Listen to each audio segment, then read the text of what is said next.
Subscribe करते वक्त bell icon को जरूर प्रेस करें जिससे लेटेस्ट एजुकेशनल वीडियोस का नोटिफिकेशन आपको मिलता रहे। वीडियो में मैं आपको ज्वाइंट स्टॉक कंपनी का कॉन्सेप्ट एग्जांपल के साथ समझाऊंगा, साथ में इसके फीचर्स क्या हैं, इसके मेरिट्स फायदे क्या हैं वो भी बताऊंगा। तो सबसे पहले समझते हैं कि ज्वाइंट स्टॉक कंपनी क्या होती है। ज्वाइंट स्टॉक कंपनी जो है एक ऐसा ऑर्गेनाइजेशन होता है जिसको काफी लोग मिलके चला रहे होते हैं, काफी लोगों की उसके अंदर हिस्सेदारी होती है। लाइक डायरेक्टर हो गया, शेयर होल्डर हो गए, इंप्लॉयज हो गए, मैनेजमेंट होगी, मैनेजर्स हो गए, सीईओ हो गया, ऑनर हो गया। ये सारे लोग मिलके जिस बिजनेस ऑपरेशन को, जिस बिजनेस एक्टिविटीज को कैरी कर रहे होते हैं, लेके चल रहे होते हैं, उसको हम बोलते हैं ज्वाइंट स्टॉक कंपनी। और कंपनी का एक अलग नाम होता है, इनविजिबल होती है, हम इसको देख नहीं सकते, इनटेंजिबल होती है, हम इसको फिजिकल इसकी एग्जिस्टेंस नहीं होती, हाथ नहीं लगा सकते, लॉ की नजर में ना इसको हम देख सकते हैं। और ये एक अलग आर्टिफिशियल पर्सन होती है। लाइक अगर आपने कंपनी के ऊपर 1 लाख रुपया लगाया तो कंपनी अलग है, और आप जो ऑनर है जिन्होंने लगाया वो एक अलग पर्सन है।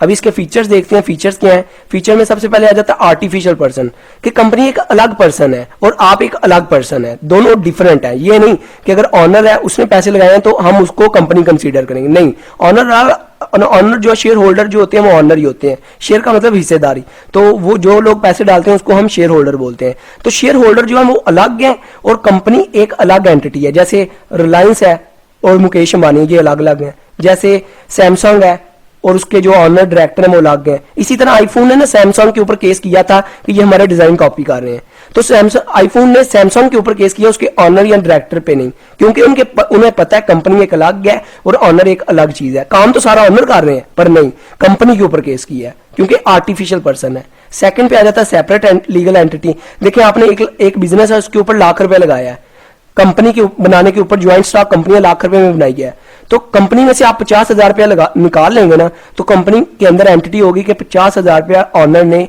निकाल लिया है, उसने विड्रॉ करवा लिया है, क्योंकि कंपनी की जिम्मेदारी खत्म है। कंपनी एक अलग पर्सन है, आप एक अलग हैं, तो कंपनी ने ऑनर को हिसाब देना है कि जो मैंने लाख रुपया ऑनर ने मेरे ऊपर लगाया कंपनी के ऊपर वो किधर है। तो इसलिए कंपनी के अंदर जो अकाउंटेंट होता है वो एंट्री करता है कि 50,000 रुपया ऑनर के पास चला गया, क्योंकि कंपनी एक अलग है और ऑनर एक अलग पर्सन है। अगर आपने लाख रुपया कंपनी पे लगाया है तो कंपनी की लाइबिलिटी है कि वो आपको लाख रुपया दे, उसके ऊपर प्रॉफिट दे। तो इसलिए आपने 50,000 रुपया विड्रॉ करवाया कंपनी से, तो कंपनी ने फौरन बता दिया कि मेरी 50,000 की लाइबिलिटी खत्म है, क्योंकि वो एक सेपरेट लीगल एंटिटी है।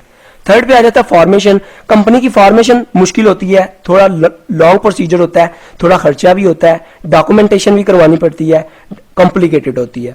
फोर्थ पे आ जाता है रिस्क बियरिंग। जो कंपनी के अंदर इन्वेस्ट करते हैं, जो शेयर होल्डर होते हैं कंपनी के, वो रिस्क बियरिंग होते हैं। लाइक अगर नुकसान हुआ है तो उनको नुकसान की भरपाई भी करनी पड़ेगी, और सम टाइम उनको अपने पर्सनल एसेट भी देने पड़ते हैं। अगर अनलिमिटेड लाइबिलिटी हो तो उनको फिर ज्यादा रिस्क लेना पड़ता है। फिफ्थ पे आ जाता है कॉमन सील।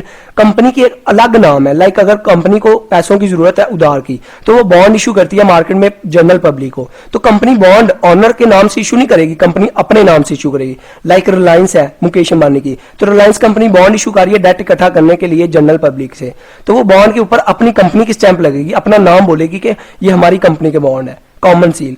आगे सिक्स्थ पे आ जाता है परपेचुअल सक्सेस। परपेचुअल सक्सेस का मतलब ये है कि अगर कंपनी के अंदर कोई डायरेक्टर ऑनर फोत हो जाए, बीमार हो जाए, वो रिटायर हो जाए, तो कंपनी बंद नहीं होगी, कंपनी चलती रहेगी, कंपनी इतनी जल्दी बंद नहीं होती। ये लॉ की मदद से ही रजिस्टर करवाई जाती है और लॉ की मदद से ही इसको बंद करवाया जाता है। ये नहीं कि अभी आपने बनाई है और कल आप बंद करवा दें, इस तरह नहीं होता। अभी देखिए इसके मेरिट्स आ जाते हैं। मेरिट्स में सबसे पहले लिमिटेड लाइबिलिटी, कि आपने अगर 1,000 रुपए के शेयर खरीदे हैं तो आपका 1,000 का ही नुकसान होना है, वो ही डूबेंगे तो अगर वो ही डूबेंगे। ये नहीं कि आपके पर्सनल एसेट, आपका घर भी बिक जाएगा, साथ में गाड़ी भी बेचनी पड़ेगी। लिमिटेड लाइबिलिटी होती है कंपनी में। ट्रांसफर ऑफ इंटरेस्ट, आप अपने शेयर जो है किसी और को भी बेच सकते हैं। बेसिकली जो पब्लिक लिमिटेड के शेयर होते हैं वो इजिली बिक जाते हैं, प्राइवेट के थोड़ा मुश्किल होता है। थर्ड पे आ जाता है एफिशिएंट मैनेजमेंट। देखिए कंपनी के अंदर इतने लोगों ने पैसे लगाए हैं, पब्लिक ने भी लगाए हैं, शेयर होल्डर ने, इन्वेस्टर ने भी लगाए हैं, तो कॉमन सी बात है इतने पैसे होंगे तो वो अच्छी मैनेजमेंट, अच्छे क्वालिफाइड लोग लाएगी,